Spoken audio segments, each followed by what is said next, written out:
What do you do when you learn your wife has turned into an internet meme, and a hypocritical one at that? That's just one of the thoughts swirling in my mind as I viewed the video I had just downloaded from my home server. I watched the video while sitting in one of our data centers early in the morning, waiting for updates to complete on several of our servers. Allow me to explain a bit about myself.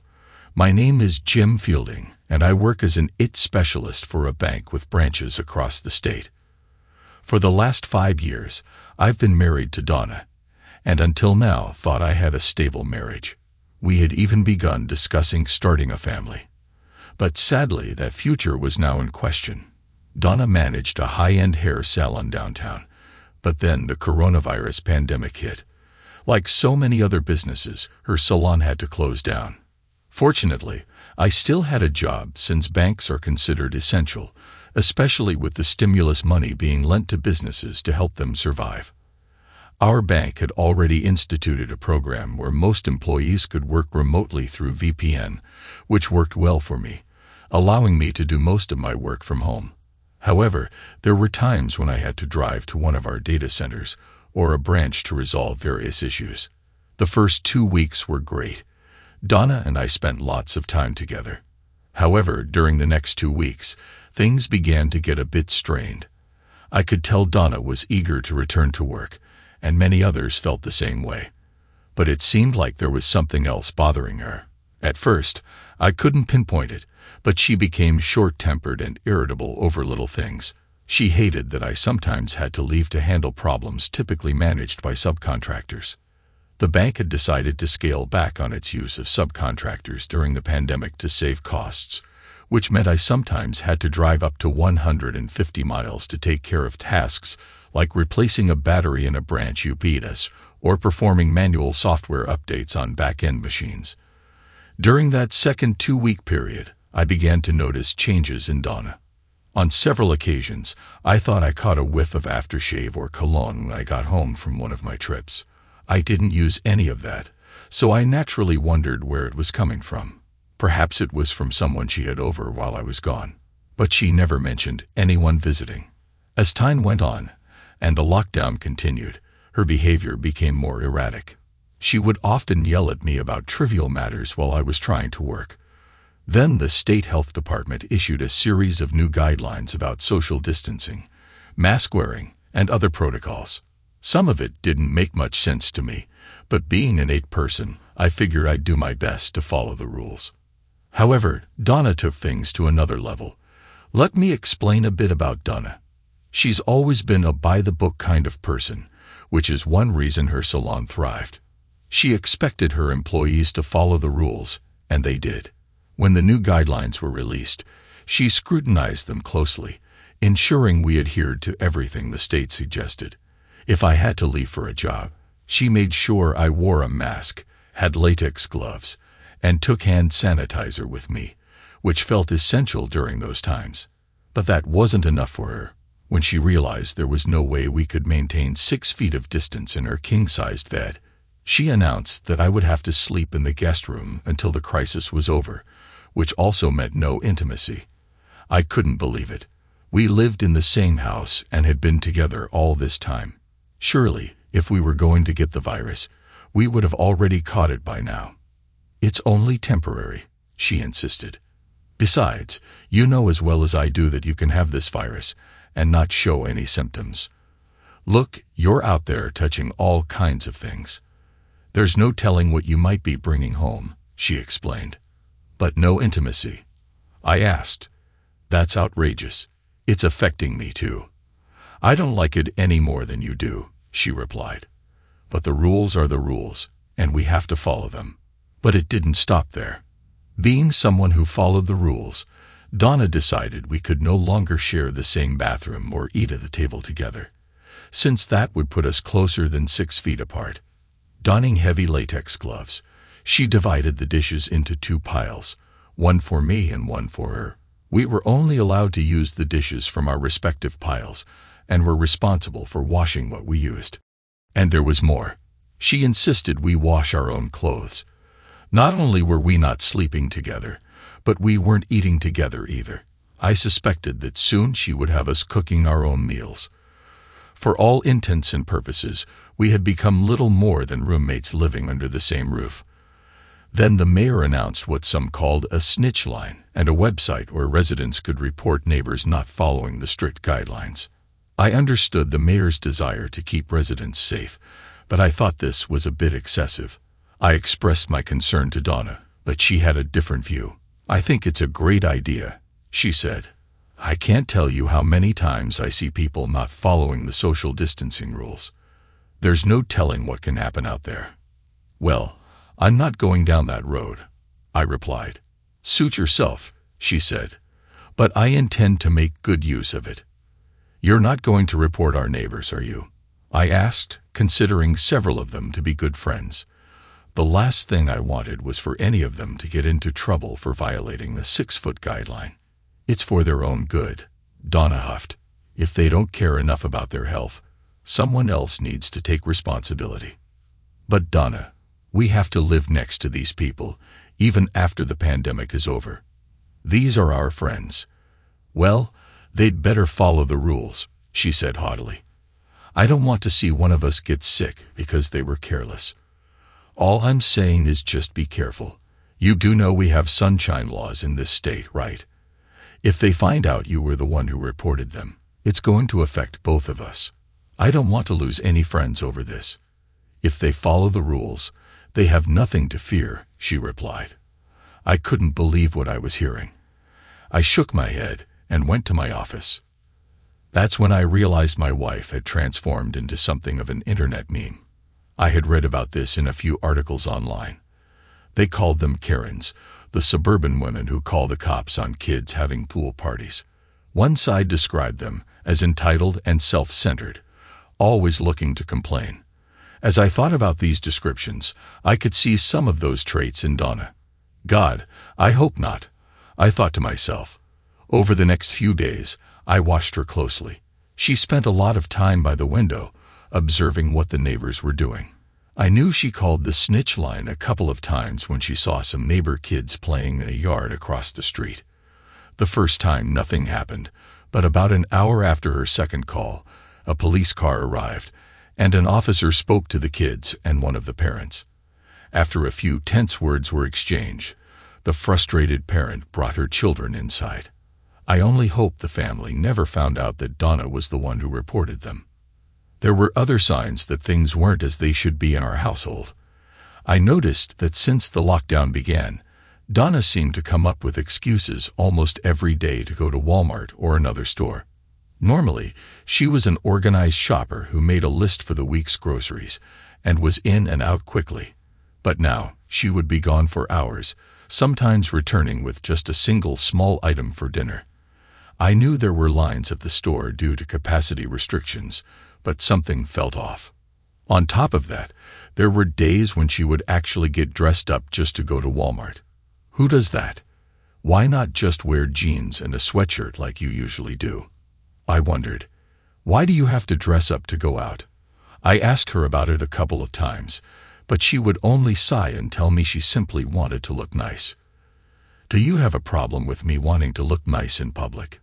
She shot back, a hint of attitude in her voice. Not at all. I just haven't known you to get all dressed up for Walmart.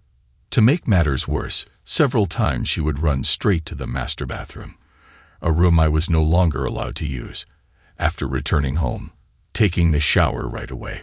Why would she need to do that if all she did was go grocery shopping for one or two small items? I realized that when it came to women, I might not be the sharpest tool in the shed, but I certainly wasn't clueless. Something was going on, and I was determined to get to the bottom of it. Why did she get dressed up and leave for Walmart every day at about the same time, only to be gone for up to 3 hours? Something definitely felt off. I tried to trust her. After all, I had seen some of the lines outside the stores myself. But 45 days into the lockdown, I knew something wasn't adding up. I pulled out my cell phone and called John Winthrop, an old friend from college who now ran his own private investigative company. "What's up, buddy?" he asked, listening quietly as I explained the situation. "Damn, that doesn't sound good at all," he replied.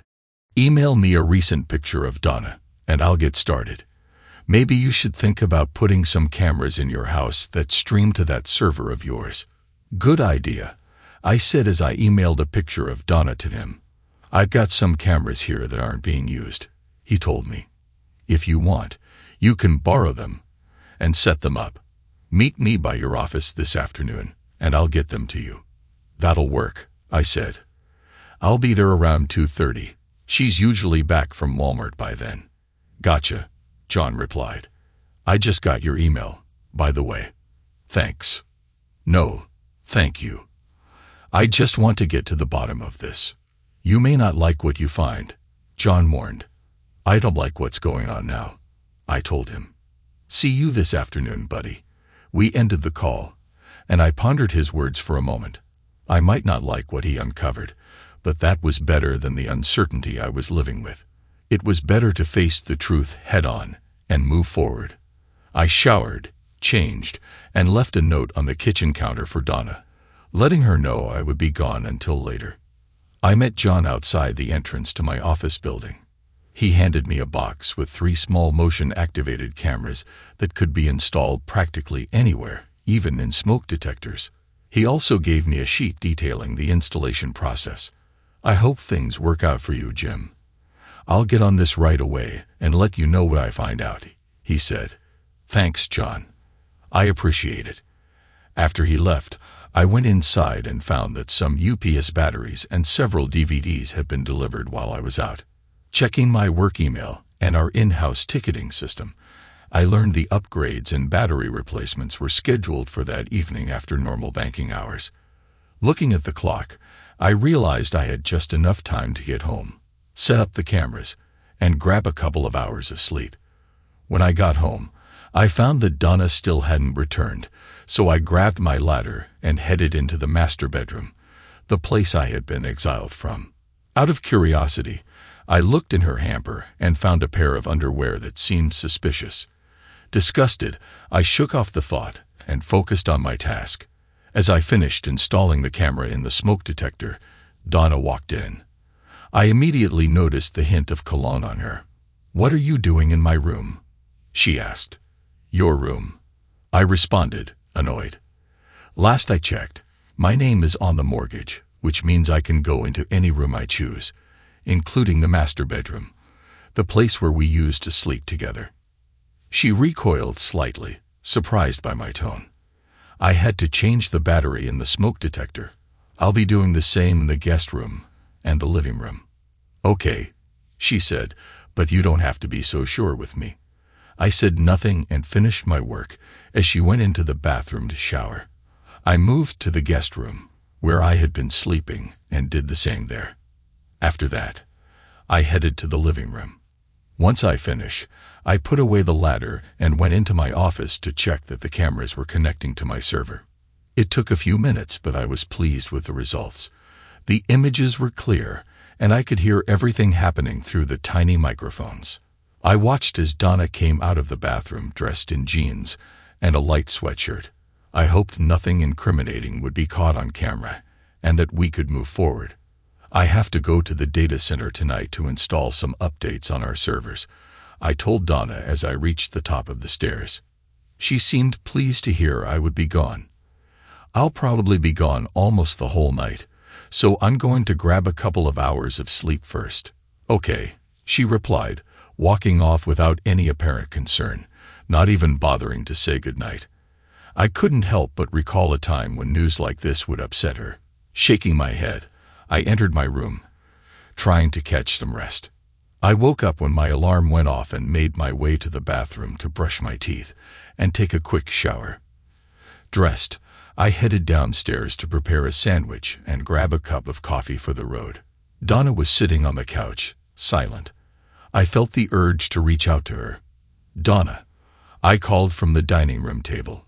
She turned to look at me. "Do you still love me?" "Of course," she replied. "Why do you ask?" "I was just wondering," I said. "You never seem civil to me anymore.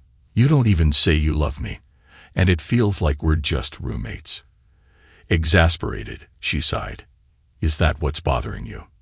The lack of intimacy? It has been a while, And we used to be close, I responded. I'm just concerned that we're drifting apart.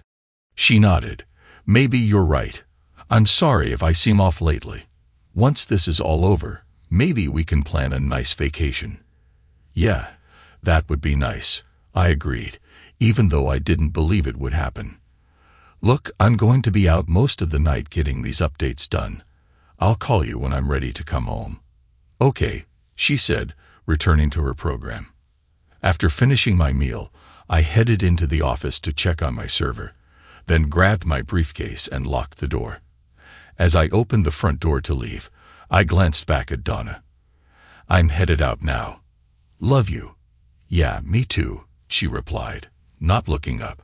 I stood there for a moment, realizing that was all I would get from her. There was a time when she would send me off with a warm kiss. Nodding my head, I closed the door behind me and got into my truck, my heart feeling heavy. The drive to the data center took a little over an hour. Once inside, I replaced the UPS batteries and started the upgrade script, knowing it would take several hours to complete. I grabbed some coffee and sat down at the desk, pulling out my personal laptop to log into my home server. I found several videos from earlier, so I checked them out. There wasn't anything unusual, just clips of me sleeping and Donna moving around the house. A few times, she pulled out her cell phone and appeared to be texting someone. I hadn't been able to check her phone since she always kept it with her, so I was curious about who she was communicating with. One short video showed Donna in the master bedroom, holding a wedding photo that usually sat on the dresser. I noted the timestamp. It was while I had been asleep. She looked at the photo wistfully before setting it face down on the dresser and leaving the room. Another video showed our earlier conversation, and I noticed how little emotion she displayed. When I said goodbye, she barely acknowledged me. It became interesting after I closed the door. She glanced at it for a moment, then got up to see if I had left. Once convinced I was gone for the evening, she took out her phone and made a call. Hey, lover, she said, smiling. Yeah, he's gone, probably all night. You ready to come over? Of course. Anywhere you want. Just for you. Okay, I'm getting excited thinking about it. Love you, stud muffin. See you soon. I felt my heart sink. It was clear to me now that Donna no longer loved me and had found someone else. I watched as she went upstairs to the master bedroom, picked up our wedding photo, and giggled at it. Don't you wish you were here to see me? She asked, placing the picture face down. The next video showed her standing naked by the window. A few minutes later, a car pulled into the driveway. She opened the door, standing there without a stitch of clothing, as a man stepped onto the porch. He smiled and pulled her into his arms, kissing her deeply. She responded with a passion I hadn't seen in years, which stung even more. I felt as if my heart was being ripped out of my chest. They came into the room, and I got a good look at the man's face. He looked somewhat familiar, but I couldn't quite place him. His dark hair was well cut and slicked back, making him look like someone you'd see in those pictures often put up in hair salons. That's when it hit me. He was a hairdresser who worked in the salon Donna managed. I vaguely remembered meeting him once before when I stopped by to see her. So, is the guy gone all night? He asked her. Yep, all night, she said with a huge smile. Come on, let's go upstairs and celebrate. I'm so excited for you right now. Then they ran up the stairs into what used to be our master bedroom. The video ended, and I saw another had just been saved to the server, so I opened it. This video picked up where the previous one ended. Donna and her companion were in the bedroom, and she had gotten on the bed. It's not our marital bed anymore, she said. I kicked him out of the bedroom, just like you suggested. This is my bed now, or better yet, our bed, yours and mine. That explained a lot, I thought. They obviously had planned this out. Too bad he isn't here to see a real man with you, he said with a wicked grin. She laughed. Maybe later. Forget about him right now. I need you here with me. I can't begin to describe the emotions that went through me as I watched and listened to them belittle and mock me in my own house, in what I thought was my marital bed. Part of me was sad for the loss of what I once thought was a beautiful thing. The other part of me was filled with blind, seething hate and rage. After all the years I had given her, supported her, and taken care of her, this was the thanks I got. It was probably a good thing I wasn't there when this was happening. I thought I would have lost control in a way that would only land me in trouble, and I didn't want that. It's amazing how quickly a person's feelings can change. At that moment, I didn't see Donna as my soulmate. She certainly wasn't my wife. I had difficulty even thinking of her as a woman. She was just self-absorbed. I had to get away from this before I went crazy. I stopped the video and left the data center. I drove to a convenience store and bought a couple of packs of cigarettes and a 6-pack of soda. I would have bought some beer, but I still had a job to finish, and I needed to be able to drive back to the house. It had been years since I smoked, but I felt I needed one before I completely lost it. I sat in the truck and smoked a cigarette before heading back into the data center, thinking about what I needed to do. Divorce was a no-brainer, but it wouldn't be nearly enough. I needed to find some measure of revenge on Donna and her companion for what they were putting me through. But what could I do that wouldn't land me in jail? I went back in, checked on the updates, and then sat back down to finish watching the video. I've read stories where guys talk about feeling excited at seeing their attractive partners with someone else, but that didn't happen to me. Thank goodness. Sure, Donna was a beautiful woman, but what I felt watching them wasn't excitement. It was pure hatred. What was worse than witnessing them together in the master bedroom, which used to be just for Donna and me, was listening to what they were saying. "You want me to have a baby?" he asked. "Yes, I want that," she replied. "What about your husband?" he questioned. "What about him?" she said dismissively. "I'll make him think it's his, and he'll have to raise it." "I like that idea," the man said. As she removed her rings and placed them in the palm of her hand, he told her, "God, you're bold." "That's why you love me, isn't it?" she asked. I yelled, cried, and raged. I wanted to throw my laptop against the wall. I couldn't believe the woman I had promised to love until the end was doing this to me, to us. I swore that whatever it took, I would get revenge on them both. As I watched the video, the two were cuddled up in what used to be my bed. "So tell me, Donna," he said, "why don't you just divorce your husband and come live with me?" "Oh, come on," she replied. "You think I'll give this up to live in that little trailer you call home? Look, I love you and I love our time together, but I can't afford to divorce him right now. I need the money."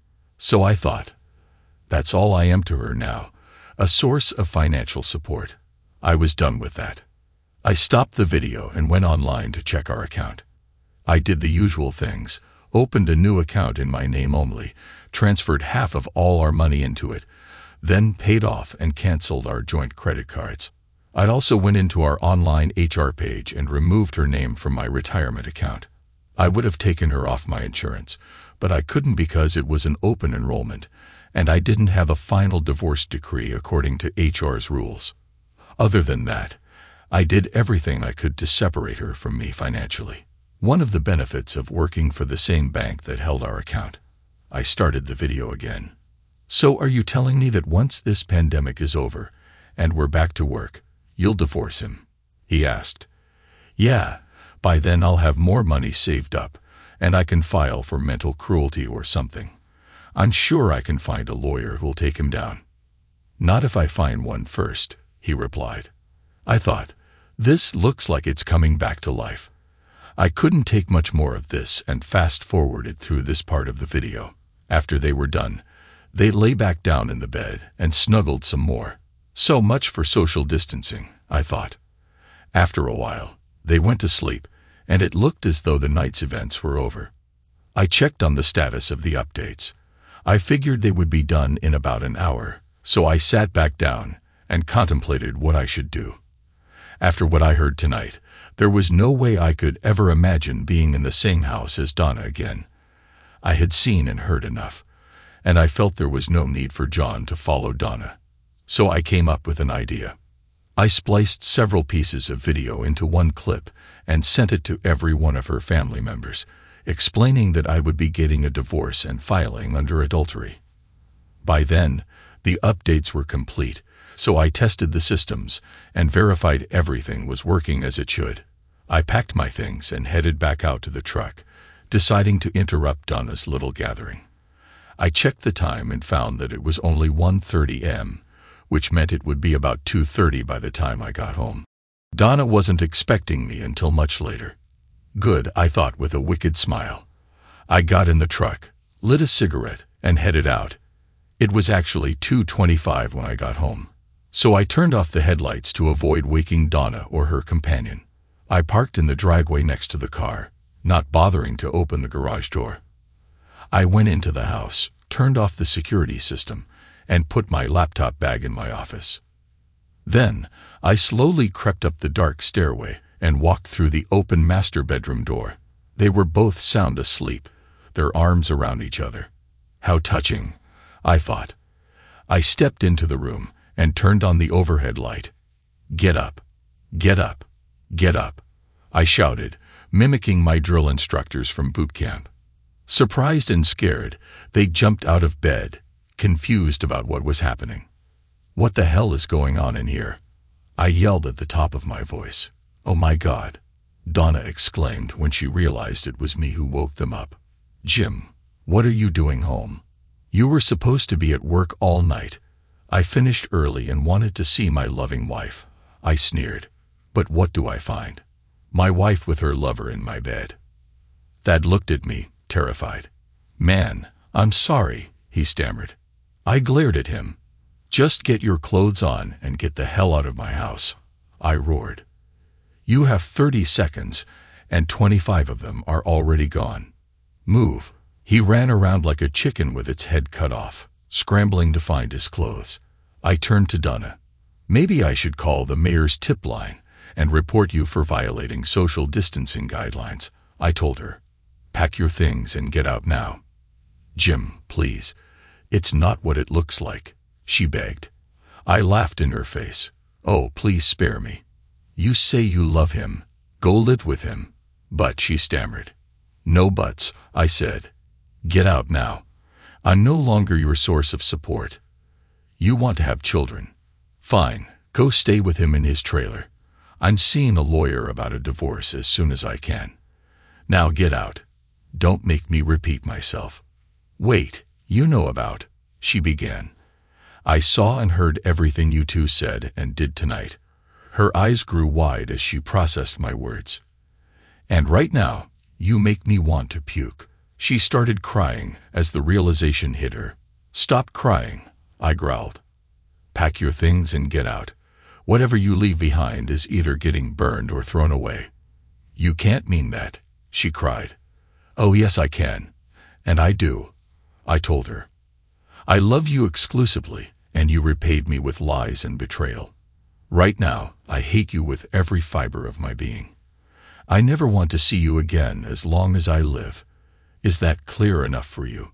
Sobbing from my verbal assault, she got out of bed and began packing while Thad was still trying to get dressed. I decided to enlist his help. "Help her pack a hole," I ordered. "What?" he asked, confused. "Are you stupid and deaf?" I snapped. "You can help her pack." "Help her pack," I repeated sternly. He hesitated for a moment, still dazed by the situation, but soon began helping Donna collect her things. I went downstairs and returned with several large plastic trash bags, tossing them on the bed. "Now get to it. You have 5 minutes. After that, everything else is getting tossed or burned." Donna and Thad worked quickly, stuffing as much as they could into the bags. A few minutes later, Donna and Thad carried out several bags of her belongings, placing them in their respective vehicles. I found Donna's purse, pulled off her house key, and grabbed the garage door opener from her car. I removed my wedding ring and placed it in Donna's hand. She looked at me with tears in her eyes. "Don't you want this?" she asked. I shook my head. "No, not anymore. Now go. I assume you'll be living in a trailer, so I'll need you to serve there." Just leave me the address so I can give it to my attorney." She wrote down an address on a piece of paper and handed it to me. "I'm sorry," she said. "Yeah," I told her. "You are, and I'm sorry I ever laid eyes on you." Crying, she left the house. I watched as she and Thad drove off. I closed the door and locked it. Exhausted, I laid down on the couch and fell asleep. It was almost 8 a.m. when I woke up, realizing I had a lot to get done. I called my boss and asked for the week off, explaining what was going on. "No problem, Jim. You've got a ton of comp time coming to you anyway. Take what you need, and thanks for getting those updates finished last night." "You're welcome," I said before ending the call. I then called John to let him know there was no need for him to follow Donna, relating the events from earlier in the morning. "Damn, I'm sorry to hear that, Jim, but I'm glad you found out when you did. Let me know if there's anything I can do for you," John said. "Thanks. I'll get your equipment back to you, and we can settle up." We ended the call, and I refreshed my coffee. I began searching for a family law attorney and found one who worked from home. I called, and he agreed to meet with me through a teleconferencing system his firm had set up. After I received the email with the details, I signed in, and we were soon chatting face to face between our living rooms. I explained what happened and what I wanted, and he responded by detailing the divorce laws in our state. It turned out we lived in a no-fault state, meaning I couldn't file under adultery. However, her actions could likely be used to prevent her from receiving alimony or support. The downside was that I would probably have to sell the house and give her half the proceeds, which was fine with me since I really didn't want to stay in that place anymore. "I'll get started on the paperwork and have her served in a couple of days," he said. I provided him with all the pertinent information, including her address, place of business, and so on. "Someone from our office will contact you for my retainer," he said. "I'll be in touch." I thanked him, and we ended the call. I pulled down the cameras and then began gathering up what Donna had left behind, sorting it into 3 piles, one for the burn pit, another to toss out, and a third for goodwill. It was nearly noon when my phone rang. I looked and saw it was her sister, Doreen. "Jim, what's this about you tossing Donna out in the middle of the night?" she asked, clearly angry. "Did she tell you I threw her out?" I asked. She said it was just a misunderstanding. "Check your email," I told her. "Once you see what I sent, you'll know why." "Goodbye, Doreen." I ended the call before she could respond. A few minutes later, I received another call, this time from her parents. I always liked them, and we got along quite well. "Jim, I got a strange call from Donna," her father, Alan, said. "She tells us you threw her out of the house at 2:30 in the morning. Is that true?" "Yes, Alan, it is. Why in the world would you do something like that?" he asked. "Did you check your email?" I asked him. "No, I didn't." "Check your email, and you'll know why." "Talk to you later, Alan. Give my best to Linda." Linda was Donna's mother, and I loved her like my own. I kept working, and the piles were growing as I sorted through all of Donna's things. About an hour later, I got another call. It was Doreen again. "Jim, I just watched that video and I'm so sorry," she said. "She made it sound like you were being unreasonable and tossed her out for no good reason." "Do you know who that is she's with?" I asked. "Yeah, that's Ronnie," she said. "He worked at Donna's hair salon before it closed." She confessed to me that they've been involved for quite a while, even before the pandemic. "That's wonderful," I told her. "Listen, she asked if I could pick up some of her things," Doreen said. "Do you think I could swing by and get them? I'm sorting through what she has here. A lot of it is going to Goodwill, and the rest is getting thrown out or burned." "Burned?" she asked, shocked. "Yeah, like her wedding dress and all of our photos, things like that." "You're going to burn her wedding dress?" she asked, surprised. "Absolutely. Please don't burn anything or throw anything away until I get there," she begged. "I may want to keep some of that stuff myself." Like I said, you'd better hurry, I told her. I'll be right over, she said. I stopped and went out back for a cigarette and a cup of coffee. Just as I sat down and lit up, my phone rang again. Damn, won't these people just leave me alone? I thought to myself. I looked and saw it was Alan again, so I answered. Hey, Alan. Jim, I owe you a huge apology. I saw that video, and I've never been more disgusted in my entire life. Those were just the lowlights, if you know what I mean, I said. I have a lot more of that stuff. We've seen all we need to. Linda's a mess over all this. We let Donna know in no uncertain terms that she's not welcome here anymore. Look, Jim, we both think the world of you. If there's anything you ever need from us, just call, okay? Thanks, Alan. I appreciate that. We ended the call, and I went back inside. By then, Doreen was knocking on the door. I opened it and saw her standing there in a pair of short shorts and a casual t-shirt. Hi, Doreen, come on in. She entered the house, flipping her long blonde hair back over her shoulders. I'm sorting her stuff upstairs if you want to come up and go through it. That sounds good, she responded. I picked up a trash bag and handed it to her. She smiled as she took it. What is this? What passes for luggage in your house now? I laughed, yeah, and she's lucky I'm using a clean bag. We both chuckled and went upstairs, where she started looking through the piles of stuff, tossing quite a bit into the back. Doreen wasn't very careful as she went through Donna's belongings, showing little emotion. When she saw Donna's rings sitting on the nightstand, she remarked, "She left her rings here." I nodded as she reached out for them. "You might want to disinfect them first," I joked. "That's gross.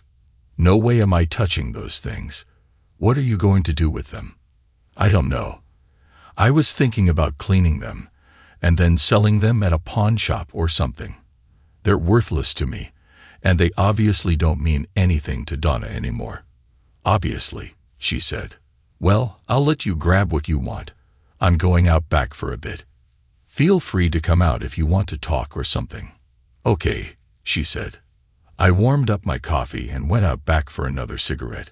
A few minutes later, Doreen stuck her head out. "Mind if I join you?" "Not at all," I replied.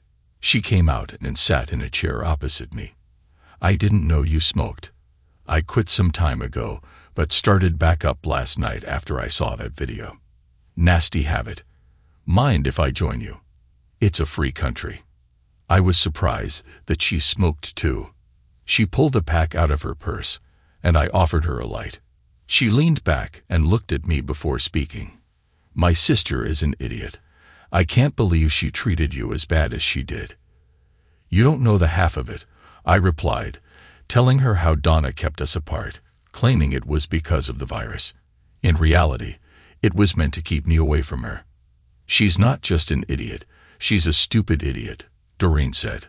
After a moment, I sensed a shift in her demeanor. "You know, I've had a crush on you from the moment I first met you." "Really?" I asked, though I had suspected it. She had always been quite flirty with me when we were together, and I knew it irritated Donna to no end, but I never encouraged it. "I've always thought the world of you too," I said. She smiled and continued, "I'm not my sister. I know we grew up together, but she's always been self-centered and a bit narcissistic. I can't tell you how many times she got me in trouble with our parents. Honestly, I'm surprised the two of you lasted as long as you did." "Why is that?" I asked. "She was always changing boyfriends when we were younger. She'd hook up with a guy, and it would last maybe a few months before she was off with someone else. Every guy she had dumped her like a sack of potatoes. I wish I had known that before I married her," I said, reflecting on the missed warning signs. "I almost did warn you," Doreen admitted. "But you seemed so in love with her, I didn't think you'd believe me." I nodded in agreement. "You're probably right. I did love her once, and I probably would have thought you were just trying to split us up so you could move in. I did warn her, though," Doreen added. "I told her if she ever hurt you in any way, I would make her pay. She promised me she would never treat you that way." "Have you thought about revenge?" she asked.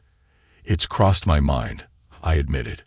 "I spoke to a divorce attorney this morning, and he's starting the paperwork. But is that all?" she pressed. I knew what she was hinting at, but I wasn't ready to entertain those thoughts just yet. "Yeah, but I'd end up in jail," I replied, trying to lighten the mood. "That's not what I had in mind," she said with a laugh. I could feel the tension shift again. I could probably have it right then and there, but it's too soon. I'm still legally married. The divorce papers haven't even been served yet. "Good answer," she replied, her smile widening. "That's okay. I've waited 5 years, so I guess I can wait a bit longer. Are you staking a claim or something?" "Damn right I am," she said confidently. "Donna screwed up big time. But like I said, I'm not my sister. I'm strictly a one-man woman. Always have been." I smiled back at her. "That's good to hear, but I'm a bit surprised. I figured you have men lining up." "Nah, most of the guys I know are either a holes, stuck on themselves, or mama's boys." "That's a shame," I said. "Not really," she replied. "The truth is, none of them can hold a candle to you. I just want to know one thing." "What's that?" "Is there any chance you'll take her back?" I shook my head. "No, none whatsoever. She burned that bridge good last night." "Too bad for her," Doreen said, glancing at her watch. "I've got to get going. I promised Donna I'd return her things this afternoon." "Is there anything you want me to tell her?" "Tell her I spoke to a lawyer this morning, and she can expect to be served in a couple of days or so." "I'll tell her." She stepped closer, wrapping her arms around me. "I really am sorry about what she did to you." "Thanks. I'll be okay, though. Let me give you something to help take your mind off things." I started to say something, but then I found myself caught in a deep kiss, the softness of her lips lingering as she pulled away. "Are you on Skype?" she asked. "Yes, I am."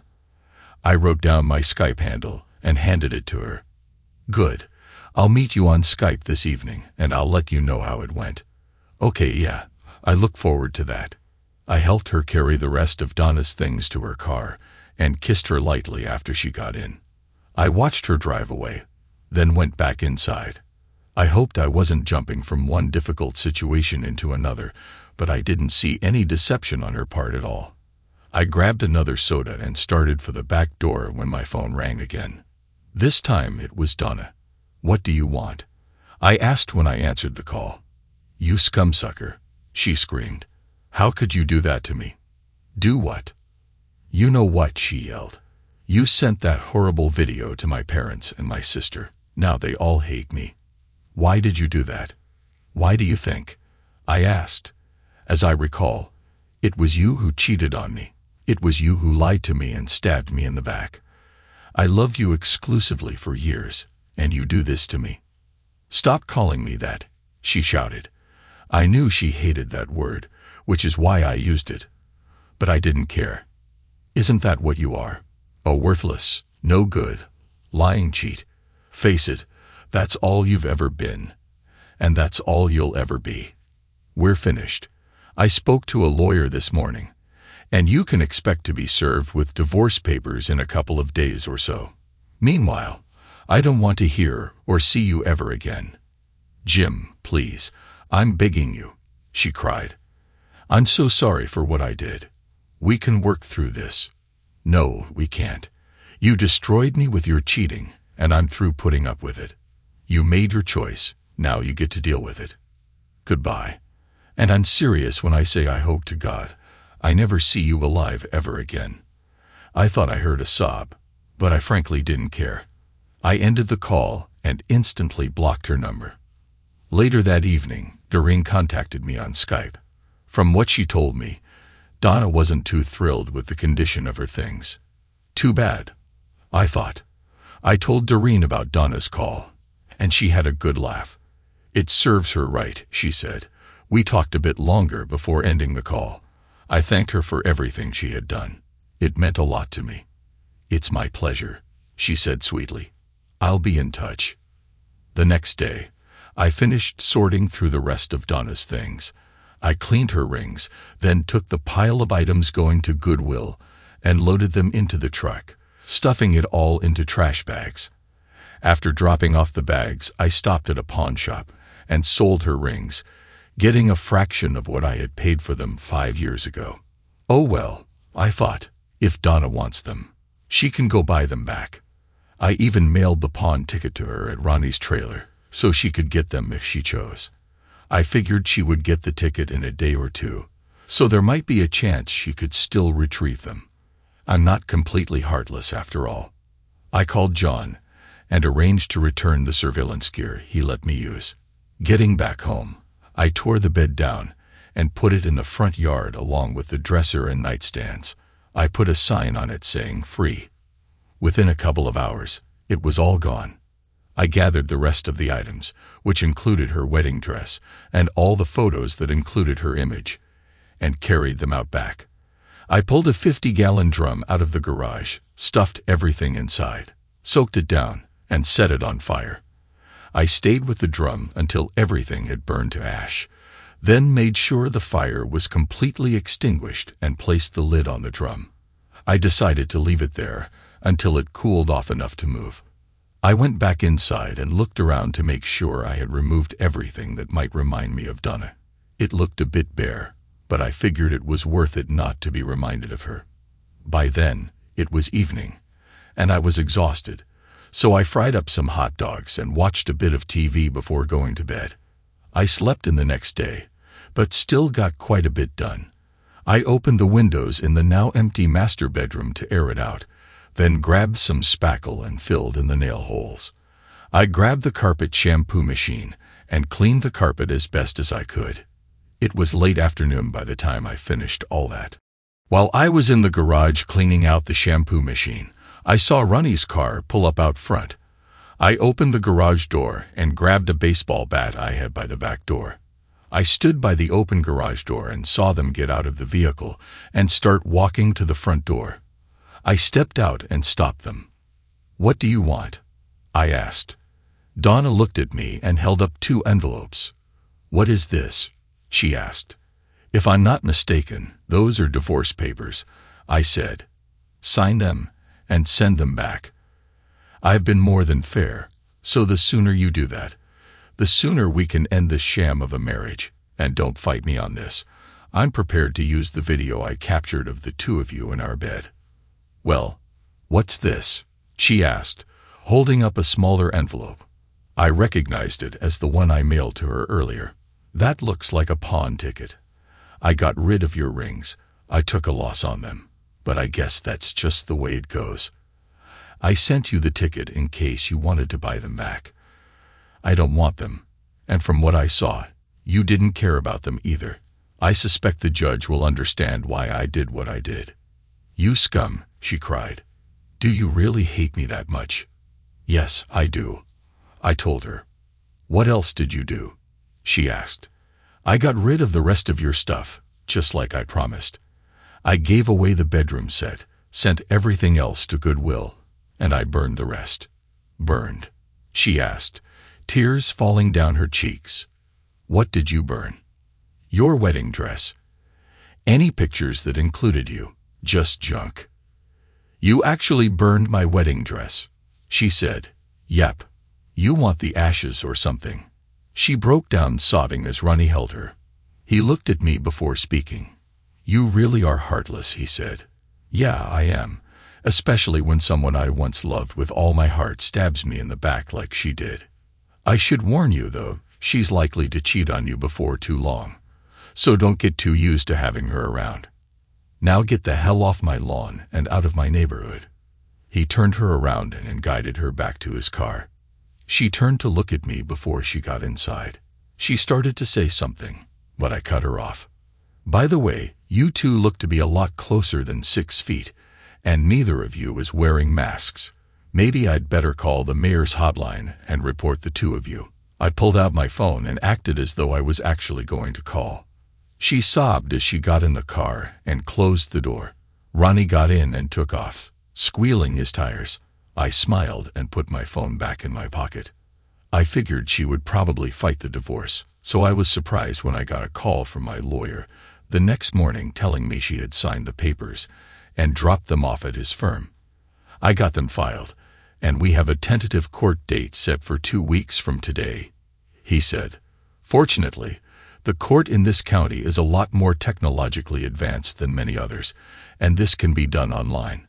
Since she doesn't appear to be contesting it, I've sent both you and Donna information on how to access that system. I've also sent a copy of your video to the judge so he can take a look at it. I have a feeling things will work out well for you. Thanks, I said before ending the call. Around 2:30, I got a call from Doreen. How's it going? I hear Donna got served, she said. Yeah, she did. The lawyer called and said she signed the papers and returned them. We have an online hearing set for 2 weeks from today. Good. Donna also told me what you did with her rings and wedding dress. Yeah, not exactly two of my finer moments, but it was something I felt I had to do. I can understand that, she said. I actually don't blame you. I would probably have done something similar. So, are you up to having some company for dinner tonight? Actually, I am. I told her. What did you have in mind? Well, I thought I'd make you some of my world-famous lasagna and garlic toast, she said. Think you can rustle up some wine? Lasagna, huh? I asked. My favorite. Yeah, I think I can manage some wine. Good.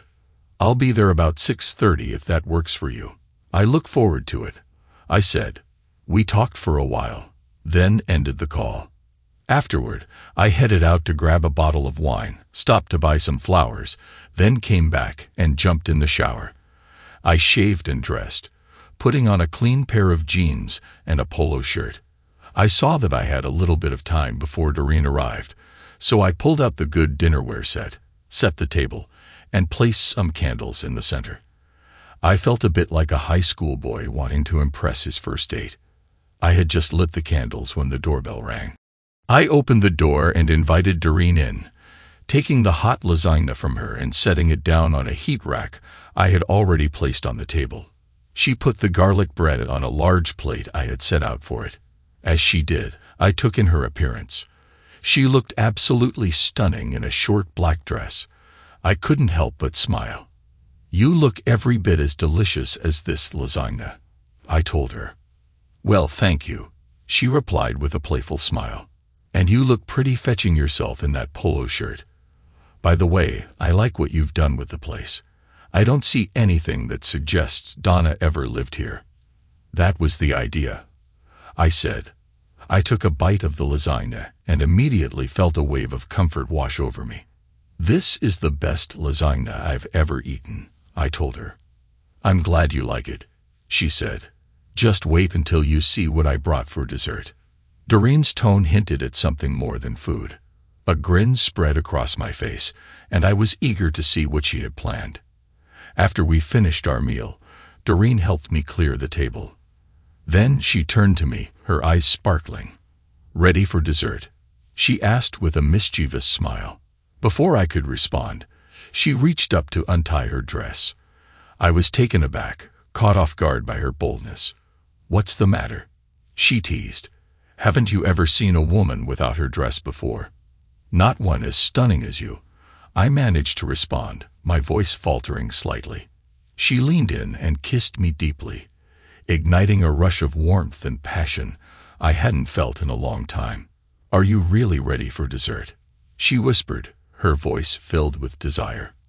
I was overcome by a feeling of connection that was far deeper than anything I had shared with Donna. I love you, Jim, she said, breaking the kiss.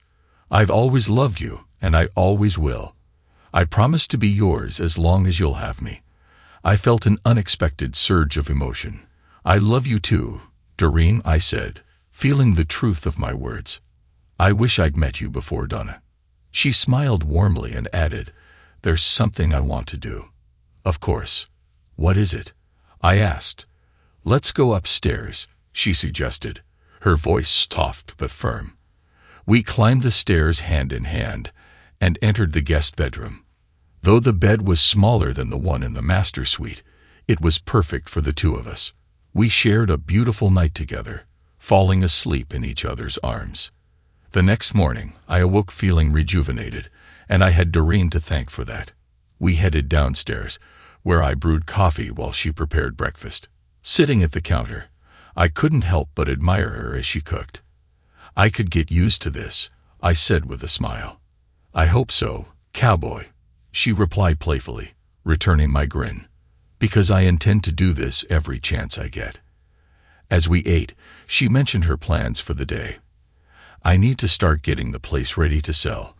I suspect the court will order it sold anyway." I nodded, remembering how empty the master bedroom felt. "Are you going to replace the furniture?" she asked. "Eventually, but not until I know what's happening with the house," I replied. Doreen had an idea. "How about I bring a few things from my apartment and stay here to help you get ready for the market? We can spend more time together and get to know each other better." I thought for a moment. "I like that idea. We just need to be cautious. I don't want Donna to file against me." "You're right," she agreed. "But I suspect she's accepted that things are over between you two. If anyone asks, I'll just say I'm here to help you through this." "Consider it a deal," I said, and she leaned in for a kiss. "I meant what I said last night," she said softly.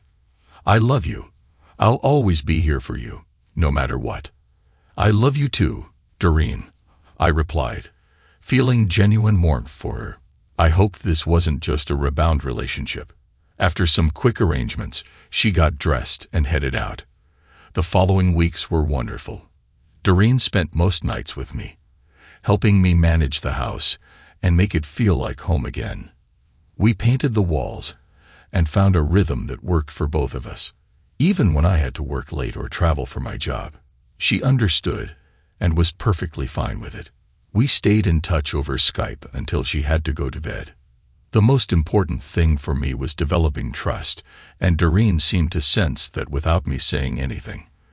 Whenever I had to work, I made it a habit to let her know either with a call or a text.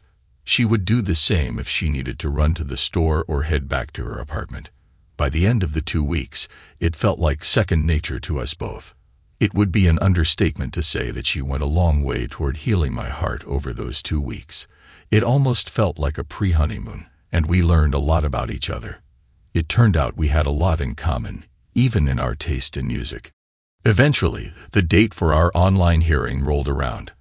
I was surprised that Donna hadn't tried to contact me during the previous 2 weeks, but I really didn't mind that she hadn't reached out. Doreen came by and sat off to the side to listen in. I dressed for the online meeting and listened as my lawyer explained what would happen. "Since Donna isn't contesting anything, the hearing should be over in about 15 minutes, he said. "Nevertheless, the judge has allotted for a full hour, just in case. Between you and me, I think he likes to take a break between these things." Soon everyone was online. The judge, the bailiff, the court reporter, myself, and my attorney. However, Donna was not online. "Mr. Winthrop," the judge said, "do you have any reason why Mrs. Fielding isn't online?" "No, Your Honor, I don't," my lawyer replied. "I sent her an email with the instructions a couple of days ago, but I haven't heard from her." "Mr. Fielding, have you heard from your wife?" the judge asked. "No, sir, I haven't," I responded. "All right," he said. "Bailiff, I want you to contact the sheriff's office.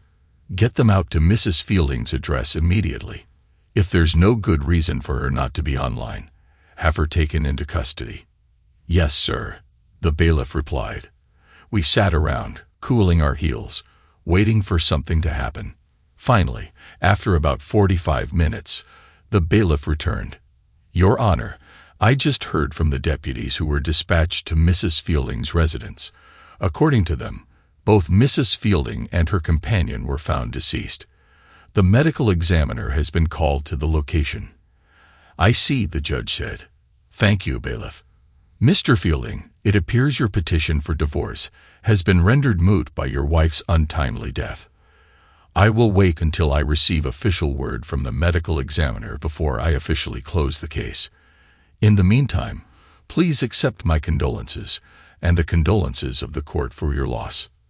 "Thank you, Your Honor," I replied, stunned. The judge, bailiff, and court reporter left the call, leaving just me and my attorney. "I'm sorry about this, Mr. Fielding," he said. "If you like, I can handle your wife's probate." I assumed she didn't have a will.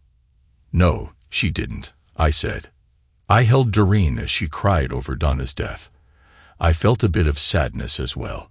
Thanks to Doreen, I no longer hated Donna, but I still despised what she had done. Then I remembered telling Donna that I wished never to see her alive again, and I felt a pang of guilt. It was something said in anger, but it still ate at me. A couple of weeks later, the state began reopening, and life started to return to some semblance of normalcy. The autopsy on Donna and her lover revealed that both of them had died from the coronavirus. However, the medical examiner found that both had taken large quantities of illegal drugs. The report also indicated that Donna was pregnant, no doubt with her lover's child. For some reason, neither of them had fought to go to the hospital. I agreed to attend the funeral, mostly to support Doreen and her parents. Donna's parents were devastated by her death, but they seemed relieved that I was there to offer them some comfort. I had always liked Alan and Linda, and they had always treated me like family. Alan pulled me aside at the service. "Jim, I want you to know that we're grateful for everything you've done," he said. "I'm sorry things ended the way they did." "Thanks, Alan," I replied. "I truly am sorry for your loss. I never wanted this to happen." "I know, son. We don't hold anything against you," he assured me. "We just wish things could have been different." After the service, I drove Doreen back to my place. We were both quiet during the drive, lost in our own thoughts. Once we arrived home, I brewed us some coffee, and we sat on the back porch. The late afternoon sun was warm, but there was a chill in the air that matched our somber mood. "Are you okay?" Doreen asked, breaking the silence. "I think so," I said honestly. "It's still a lot to process." She nodded, her hand resting on mine. "I know this isn't how you thought things would end, but at least you have some closure now." "I suppose," I replied, feeling a mix of emotions, sadness, anger, and even a strange sense of relief. "It's just hard to believe it's really over." "It is over," Doreen said softly, looking into my eyes. "And now you can finally move forward." I managed a small smile. "With you, I hope." "With me," she affirmed, squeezing my hand gently. Over the following months, Doreen and I grew even closer. She officially moved in, bringing her belongings from her apartment one carload at a time. We found ourselves falling into a routine that felt surprisingly comfortable. We painted the house together, rearranged the furniture, and made it feel like a new beginning for both of us. One day, while cleaning out a box of old papers, I found a stack of photos from my wedding to Donna. I stared at them for a moment, feeling a familiar pang of regret. But then Doreen appeared by my side. "Are you okay?" she asked. "Yeah, I think so," I said, taking one last look before tossing the photos in the trash. "It's just time to let it all go." We spent our evenings talking about our future, sharing dreams we hadn't dared to voice before. Doreen made me believe in love again, something I never thought would be possible after everything I had been through. One night, as we were sitting on the back porch with a bottle of wine, she asked, "Do you think you'll ever want to get married again?" I paused, considering the question. "I think I might," I said honestly, turning to look at her. "But only if it's with the right person." She smiled, her eyes softening. "And do you think you found that person?" "Yes," I said without hesitation. "I think I have." Doreen leaned in and kissed me, her lips warm and reassuring. "I love you, Jim," she whispered against my lips. "I love you too, Doreen," I replied, feeling a genuine warmth and happiness I hadn't felt in years. A few weeks later, I proposed to Doreen in a quiet, private moment at home. It wasn't elaborate or fancy, but it was heartfelt. She said yes, tears of joy in her eyes, and we celebrated with a bottle of wine on that same back porch. It felt right, simple and genuine, just like our love. As time passed, we both found ways to honor the past while embracing the future. I sold the house and moved with Doreen to a smaller, cozier place that felt like home from the moment we stepped inside. It wasn't perfect, but it was ours. I never imagined my life would take such a turn, but here I was, standing on the brink of a new beginning with someone who truly loved and appreciated me. It was a second chance at happiness, and I was grateful for it. Sometimes life doesn't unfold the way you expect, but it can still lead you to a better place. I had lost a lot, but in the process, I had found someone who made me whole again. So if you'll excuse me, I'm going to concentrate on this beautiful woman who changed my life for the better. This time, I intend to do it right. Thanks to everyone who took the time to listen to today's stories. If you enjoyed it, please consider liking and subscribing if you haven't already. Feel free to share your thoughts on the events in the comments below. Take care.